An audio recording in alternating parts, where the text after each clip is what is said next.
नमस्कार, स्वराज एक्सप्रेस में आप सभी का स्वागत है। मैं हूं आपके साथ कविता पांडे। तो मध्य प्रदेश की राजनीति में कई दिनों से कमलनाथ को लेकर अटकलें थी। चर्चा थी कि कमलनाथ बीजेपी में शामिल होंगे। अब इन अटकलों पर विराम लग गया है। कमलनाथ समर्थकों की तरफ से कह दिया गया है कि अब वह कहीं नहीं जा रहे हैं। 20 फरवरी को कांग्रेस की मीटिंग हुई थी। इस मीटिंग में कमलनाथ वर्चुअली जुड़े थे। कमलनाथ को मीटिंग में देखकर प्रदेश कांग्रेस के नेता चहक उठे। इसके ठीक एक दिन बाद यानी बुधवार को सीएम मोहन यादव छिंदवाड़ा के दौरे पर हैं। यानी बीजेपी अब एक्शन मोड में आ गई है। टारगेट सीधे तौर पर छिंदवाड़ा है। छिंदवाड़ा यानी वो सीट जिसे जीतना बीजेपी का ड्रीम कहा जा सकता है। और इस ड्रीम को पूरा करने के लिए अब खुद मुख्यमंत्री डॉक्टर मोहन यादव ने कमर कस ली है।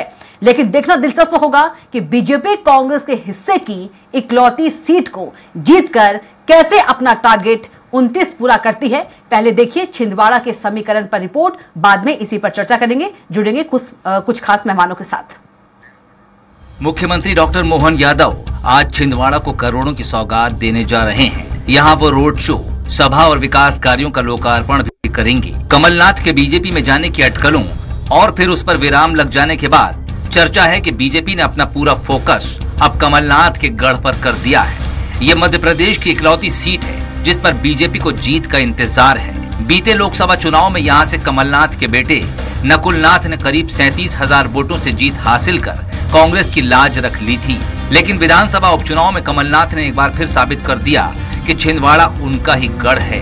बीते विधानसभा चुनाव के परिणाम देखें। छिंदवाड़ा विधानसभा उपचुनाव में सीएम कमलनाथ ने भाजपा प्रत्याशी विवेक बंटी साहू को 36,000 से ज्यादा मतों से हराया। तो सौंसर विधानसभा सीट से विजय चौरे ने नाना मोहोड़ को करीब 11,000 से ज्यादा वोटों से हरा दिया। पांडुरना सीट पर नीलेश उइके ने प्रकाश उइके को 10,000 से ज्यादा वोटों से मात दी। परासिया सीट भी कांग्रेस के हिस्से में गई। सोहन वाल्मीकि ने यहाँ 1700 से ज्यादा वोटों से जीत हासिल की। अमरवाड़ा सीट से कमलेश शाह ने मोनिका बट्टी को 25,000 से ज्यादा वोटों से हरा दिया। वहीं चौरई सीट पर सुजीत चौधरी ने लखन वर्मा को करीब 8,500 वोटों से मात दे दी। जबकि जुन्नारदेव सीट भी कांग्रेस के हिस्से में रही। यहाँ सुनील उइके ने नत्थन शाह कुवरेती को 3,210 वोट से करारी शिकस्त दी।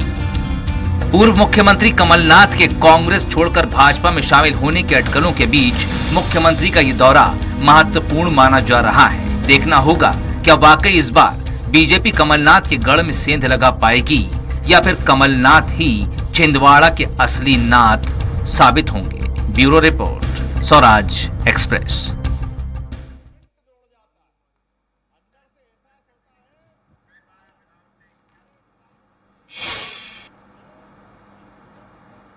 तो कैसे पूरा होगा बीजेपी का टारगेट 29? कमलनाथ के गढ़ में कैसे लगेगी सेंध? क्या बीजेपी भेद पाएगी नाथ का अभेद किला? कमलनाथ के लिए अब है बड़ी चुनौती।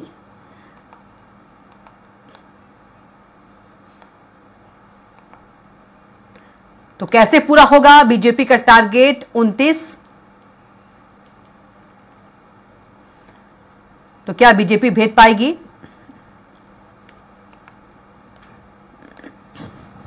तो माफ कीजिएगा, सीएम मोहन यादव आज छिंदवाड़ा पहुंचे हैं। तो क्या बीजेपी भेद पाएगी नाथ का अभेद किला? कमलनाथ के लिए एक बड़ी चुनौती।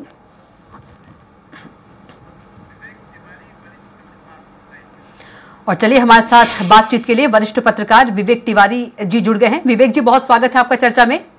धन्यवाद कविता जी। विवेक जी, यदि देखा जाए लोकसभा चुनाव जो है बेहद नजदीक है और सीएम मोहन यादव जो है आज छिंदवाड़ा पहुंचे हैं, लेकिन क्या लगता है इतना आसान होगा? क्योंकि सालों से कमलनाथ जी का वो गढ़ कहा जाता है।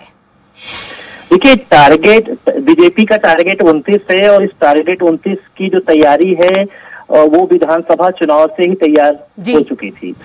वहाँ जो बंटी साहू हैं, जो वहाँ के जिला अध्यक्ष हैं, उपचुनाव में भी उन्होंने कमलनाथ के खिलाफ चुनाव लड़ा। उसके बाद पुनः चुनाव लड़ा।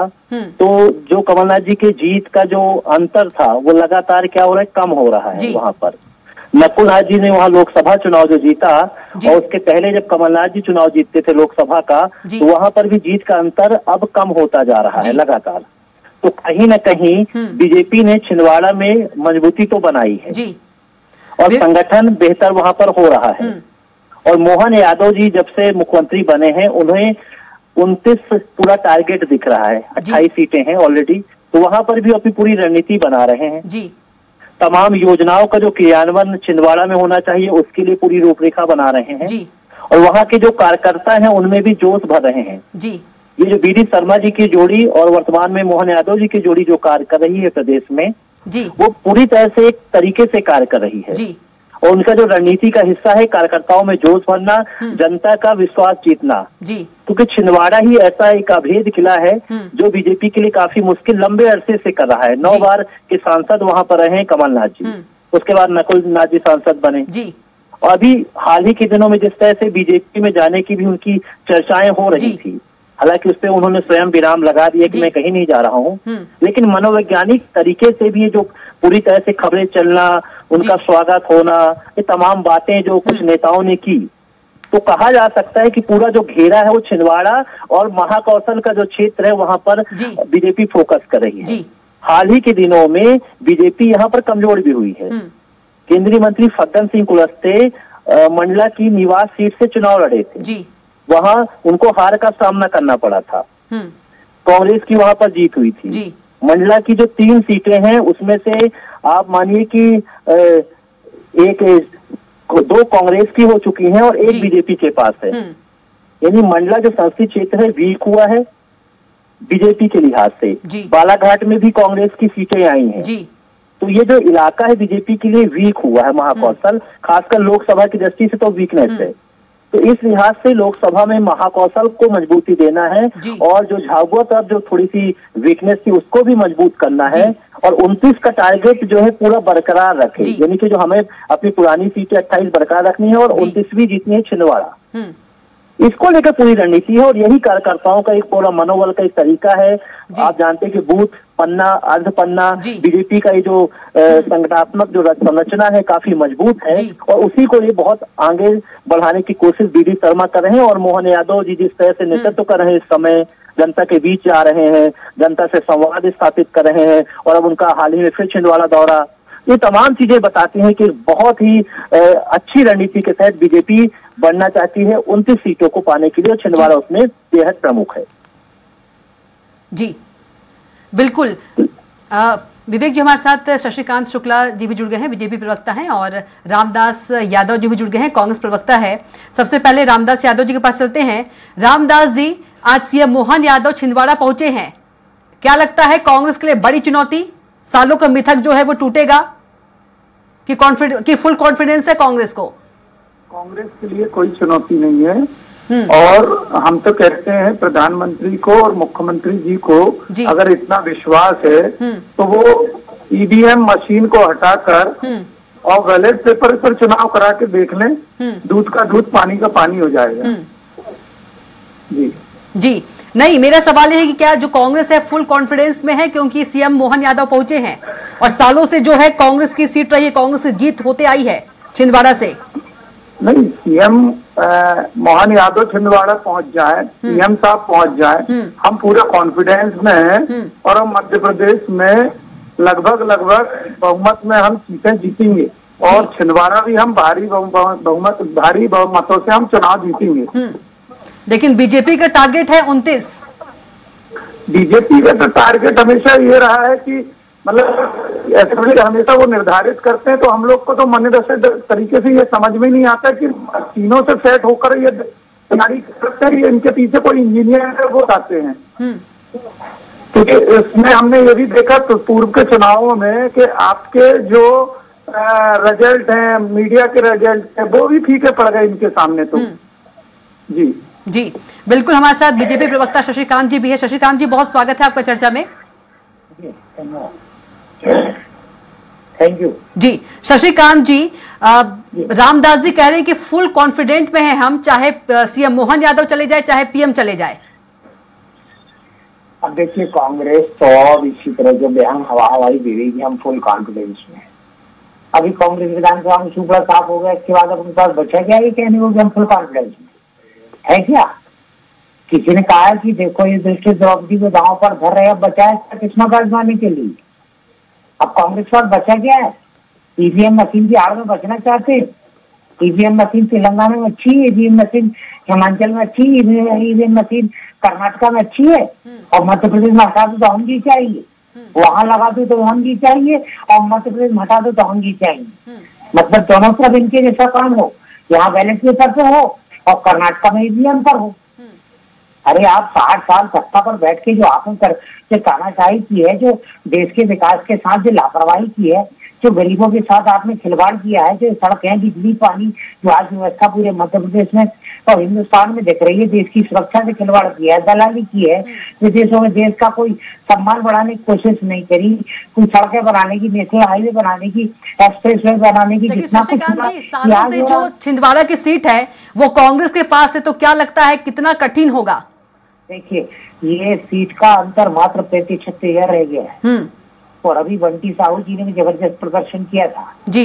ये बात तय है कि सीट का अंतर कम होता जा रहा है। इस समय रामचंद्र जी की प्राण प्रतिष्ठा को जो कांग्रेस के नेताओं ने ठुकराया है, प्राण प्रतिष्ठा कार्यक्रम को, उसको लेकर के जन जन में आक्रोश, स्वयं कांग्रेस के कार्यकर्ताओं नेताओं में आक्रोश है, और उसी का परिणाम है कि बहुत से नेता कार्यकर्ता भारतीय जनता पार्टी में कह रहे हैं कि जब रामचंद्र जी हम सनातनी, उनका जब कांग्रेस लगातार अपमान कर रही है वर्षों से, अब ये स्थिति हो गई कि कोर्ट के निर्णय के बाद भी यदि मंदिर बन रहा है तो प्राण प्रतिष्ठा मानने को तैयार है, तो कांग्रेस में लोग जा रहे हैं। इतना आक्रोश नेताओं में, कार्यकर्ताओं में कांग्रेस के, तो जनता में तो भारी आक्रोश है।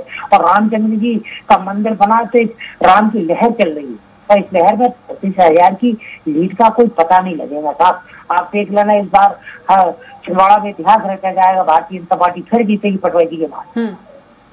ठीक है, और भारी में मुश्किल जी। विवेक जी, जी कमलनाथ जी जो अभी कांग्रेस में जाने की कवायद कर रहे थे, तो हो सकता है नई जमीन तलाश है या प्रेशर पॉलिटिक्स कांग्रेस में कर रहे हैं, कांग्रेस के सारे सिंबल हटा दिए, ये कर दिया, वो कर दिया, तो एक हफ्ते सब चला।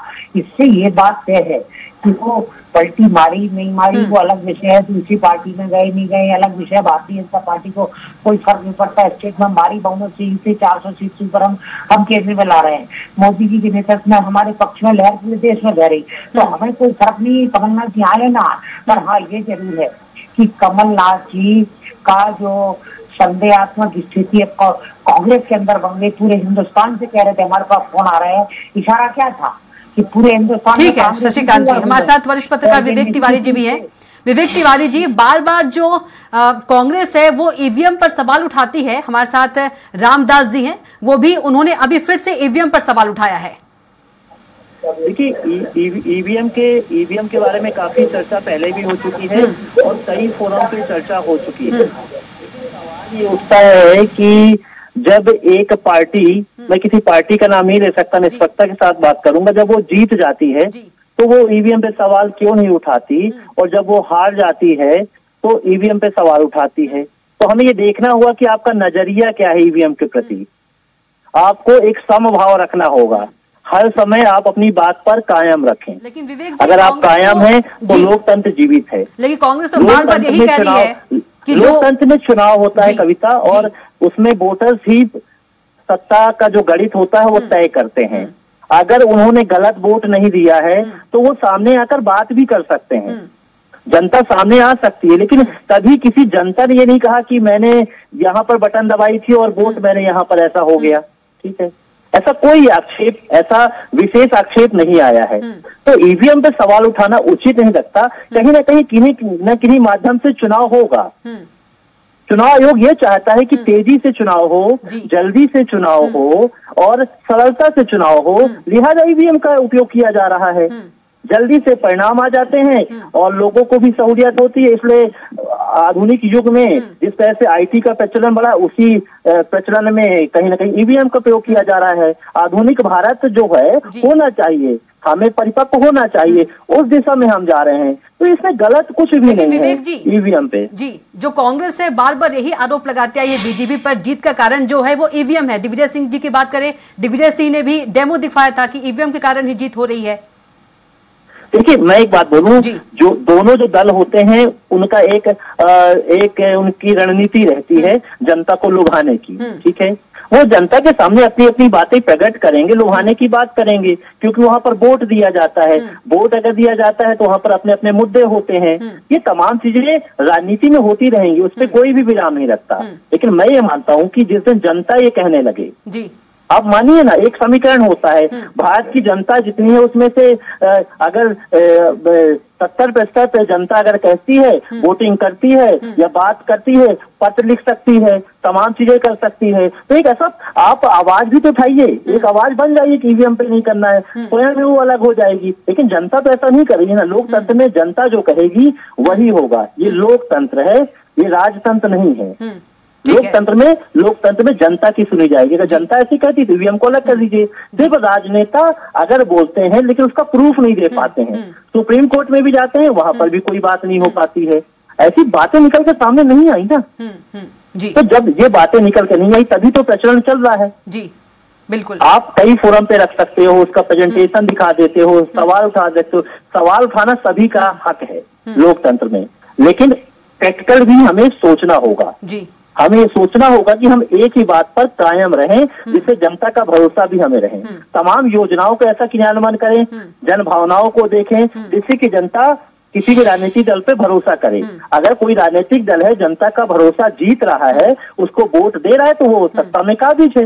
वैसे आप दूसरे दल भी कीजिए, मनोदशा को जनता की समझिए। यही तो एक राजनीति स्तर होता है। तो मैं मानता हूँ ईवीएम पे किसी को भी दोष नहीं देना चाहिए, लोकतंत्र पे भरोसा करना चाहिए, जमीनी स्तर पे कार्य करना चाहिए। आप ये बताइए, छिंदवाड़ा में अगर कमलनाथ लगातार 9 बार जीत रहे हैं, ठीक है, तो उन्होंने लोकतंत्र पे भरोसा किया ना, वहाँ की जनता उनको जिता रही है ना। बिल्कुल, सवाल फिर ईवीएम का वहाँ पर भी उठना चाहिए। बिल्कुल, लोकतंत्र के जरिए ही आ रहे हैं और जनता वहाँ पर बात करती है और वोटिंग करती है, और उसके बाद बीजेपी यहाँ मेहनत कर रही है। धीरे धीरे आंकड़ा कम हो रहा है, एक समय ऐसा आएगा उनको भी पसंद करेगी। तो ये तो आपको जमीन पे काम करना पड़ेगा, मेरा ये। बिल्कुल, रामदास जी क्या कुछ कहेंगे? सवाल तो फिर छिंदवाड़ा पर भी उठेगा ना रामदास जी, यदि आप ईवीएम का मुद्दा उठा रहे हैं, ईवीएम में गड़बड़ी का। रामदास जी कह रहे हैं, लेकिन जो होशियार, जैसे चोर होता है तो वो होशियार होता है कि अगर सब जगह चोरी हो जाएगी तो क्लियर हो जाएगा कि ये चोरी हो रही है, लेकिन कुछ जगह पर ऐसा छोड़ा जाता है। लेकिन रामदास जी, जहाँ जीत रहे हैं वहाँ चोरी नहीं हो रही है, जहाँ हार रहे हैं वहाँ चोरी हो रही है, ये तो समझ से परे है। कुछ जगह पर छोड़ना ही इसलिए जरूरी हो जाता है इनके लिए कि हम कुछ जगह पर छोड़ दें ताकि हमारे ऊपर डाउटफुल ना हो। अच्छा रामदास जी, तो क्या लगता है इस बार छिंदवाड़ा को बीजेपी छोड़ देगी? कमलनाथ जी के, नकुलनाथ जी के खाते में छोड़ देगी? आप चोरी का डर बता रहे हैं तो मैं ये नहीं कह रहा, लेकिन ये मैं कह रहा कि कुछ जगह जो ऐसी बातें आ रही हैं, क्योंकि आप समझिए कि इतने सारे न्यूज चैनल्स ने अपना पूरा सर्वे किया और मेरे ख्याल से 100 में से 70% लोगों तक पहुंचता है, और उसके बाद जब एग्जैक्ट पोल में उनका 15 दिन 10 दिन का सर्वे होता है, उससे वो पीछे हो जाते हैं, वो झूठे हो जाते हैं। और ये जो पार्टी के लोग हैं जो पहले ही बोलने लगते हैं परिणाम आने से पहले कि हम इतनी सीट ला रहे हैं, ये तो पहली बार हम देख रहे हैं। दूसरी बात ये है कि ये कह रहे हैं कि भारत देश में कांग्रेस ने कुछ नहीं किया। मैं पूछता हूँ क्या कि 10 साल में ये सारी चीजें तैयार हो गई जो आज प्राइवेटीकरण हो रहा है या जो फैक्ट्रियां दी जा रही हैं? मैं तो रामदास जी, जैसे अभी आपने बोला कि हम फुल कॉन्फिडेंट है कि हम छिंदवाड़ा से जीत रहे हैं, उसी प्रकार बीजेपी ने भी अपनी जो सीटें हैं वो बता दी, क्योंकि फुल कॉन्फिडेंट थी वो भी। जी नहीं, उन्होंने अपने स्तर पे बताया, लेकिन हम तो फिर भी कहते हैं कि अगर इनको लगता है जिस देश में ये मशीन बनी है, फिर उस देश में वो मशीन क्यों उपयोग नहीं हो रही, वहाँ क्यों प्रतिबंध लगा दिया गया? देश के 5 देशों में ये मशीन का उपयोग हो रहा, बाकी देशों में इसका उपयोग नहीं हो रहा। रामदास जी, यदि हम, जहां आपकी सरकार है, यदि हम छत्तीसगढ़ की बात कर ले, अभी पिछली बार भी जब कमलनाथ की सरकार बनी थी तब ईवीएम में गड़बड़ी नहीं थी। इसका जवाब दे दीजिए। जब बीजेपी जीत जाती है तो ईवीएम में गड़बड़ी हो जाती है, कांग्रेस हार जाती है तो, कांग्रेस जीतती तो ईवीएम में गड़बड़ी नहीं होती है। ये तो दोनों तरह से ऐसा हो जाता है कि अगर ये नहीं जीत पाए तो फिर सरकार गिराने की कोशिश करते हैं, खरीद फरोख्त करते हैं, तो कहीं ना कहीं ले दे के उनको। तो फिर ईवीएम में गड़बड़ी कहाँ से हो गई? ईवीएम में गड़बड़ी कहाँ से हुई? आपने बोला जब नहीं जीत पाते हैं, तो अगर ईवीएम का ही पूरा खेल है तो पिछली बार सरकार छत्तीसगढ़ में कांग्रेस की बनी थी। इन्होंने पिछली बार ये देखा कि हमें जनता बहुमत देगी, वोट देगी, तो इन्होंने पिछली बार इस तरह की हरकत नहीं की या इस तरह का कोई खेला नहीं। इस बार इन्हें लगा कि हमें जनता कहीं से भी ईवीएम में गड़बड़ी कर दी। बिल्कुल, मैं तो कह रहा हूँ कि इस पर निष्पक्ष, और अगर लगता है, हम बोल रहे ठीक है, अगर आपको लगता है कि नहीं ईवीएम गलत नहीं है तो आप करा लें बैलेट पेपर पे चुनाव में, एक बार आप स्वीकार कर लें, हम लोग स्वीकार कर लेंगे। नहीं तो क्या लगता है रामदास जी, लोकसभा चुनाव में 29 टारगेट दिया गया है, टारगेट 29 का, तो यहाँ पर भी ईवीएम में गड़बड़ी करेगी बीजेपी, आप ये कहना चाह रहे हैं? देखिए, हम लोगों को तो पूरा अंदेशा है कि बीजेपी गड़बड़ी करेगी, पर हम लोग, ऐसा नहीं है, चुनाव आयोग ने इतनी सारी हम लोगों ने कंप्लेंट्स की, उस पर एक में भी कार्रवाई नहीं हुई। कहीं न कहीं चुनाव आयोग भी एक इस पर कहीं ना कहीं कटघरे में दिखता है कि जो निष्पक्षता से काम नहीं कर रहा है और एक सत्ता के दबाव में, सत्ता के बल पर ये सारी चीजें हो रही हैं, ये लोकतंत्र के लिए ठीक नहीं है। ठीक है शशिकांत जी, रामदास जी का कहना है कि ईवीएम में गड़बड़ी करने की आशंका है, अंदेशा है कि बीजेपी कर सकती है लोकसभा चुनाव को लेकर। ईवीएम में भी गड़बड़ी कर सकती है। चुनाव आयोग ने तो लगता है कि आपको जो संदेह अगर सामने रह जाए और बताए ईवीएम में कैसे काम देखने आकर सारे नेता भाग हो गए थे, चुनाव के सामने कोई नहीं रखते और जिनको नहीं लगाते, ये सारा को सामने नहीं करते, राजा आदेश को कराते, जब इलेक्ट्रॉनिक बॉम्ब पर कोई शक सकती है, निकल के इलेक्शन पर दे सकती है, राज्यों को करें, लेकिन नहीं, के नाम जीतने भी अच्छी है, पिछली बार जीत ले रहा है, सब भी अच्छी कर्नाटक जीते अच्छी, एक डबल स्टैंडर्ड कांग्रेस का काम है, कांग्रेस के पास कांग्रेस रवानी हो चुकी है, 5 साल की सरकार कांग्रेस को सफाया कर दिया, जनता का समर्थन खत्म हो गया, और कांग्रेस करेगी क्या? अभी कांग्रेस कहती है हम 15 नहीं आए, हम नहीं आए, और यही कांग्रेस 15 को जिम्मेवारी कर दी थी, जब 15 ऑनलाइन करते थे तो सुप्रीम कोर्ट में कांग्रेस की सरकार देती थी, राजनीति तब एक सरकार नहीं थी, तब छुपना हो वो के नीचे जीत गए तो इंडिया अच्छी है, ये सब बातें नहीं चलेगी। देश में आपका समर्थन खत्म हो चुका है, आपका कोई संगठन नहीं बचा है, आपका कोई नेता तो कुछ नहीं है, सब ऐसे चल रहा है। आपका नेता राहुल गांधी पूरे विरोध में व्यस्त है, पूरे देश में आपकी स्थिति खराब हो चुकी है, जनता आपको भूल के लिए है, विकास को और जनता ने देखा विकास किसमें कैसे मोदी जी ने सपने तो विकास के रास्ते पर क्या था, जंगलों को स्वीकार कर दिया, हर आदमी आपकी जमीनों से जी बिल्कुल शशिकांत जी समय का भाव है, इसलिए यहीं पर डिबेट को रोकना होगा। शशिकांत जी आपका बहुत धन्यवाद, रामदास यादव जी आपका भी, विवेक तिवारी जी आपका भी बहुत धन्यवाद। तो लोकसभा चुनाव नजदीक है और सीएम मोहन यादव छिंदवाड़ा पहुंच चुके हैं। अब देखना होगा कि जो लोकसभा सीट है कांग्रेस के पास रहती है छिंदवाड़ा की, या फिर इस बार सालों का मिथक जो है वो टूटेगा। तो फिलहाल के लिए इतना ही, आप देखते रहिए स्वराज एक्सप्रेस। नमस्कार।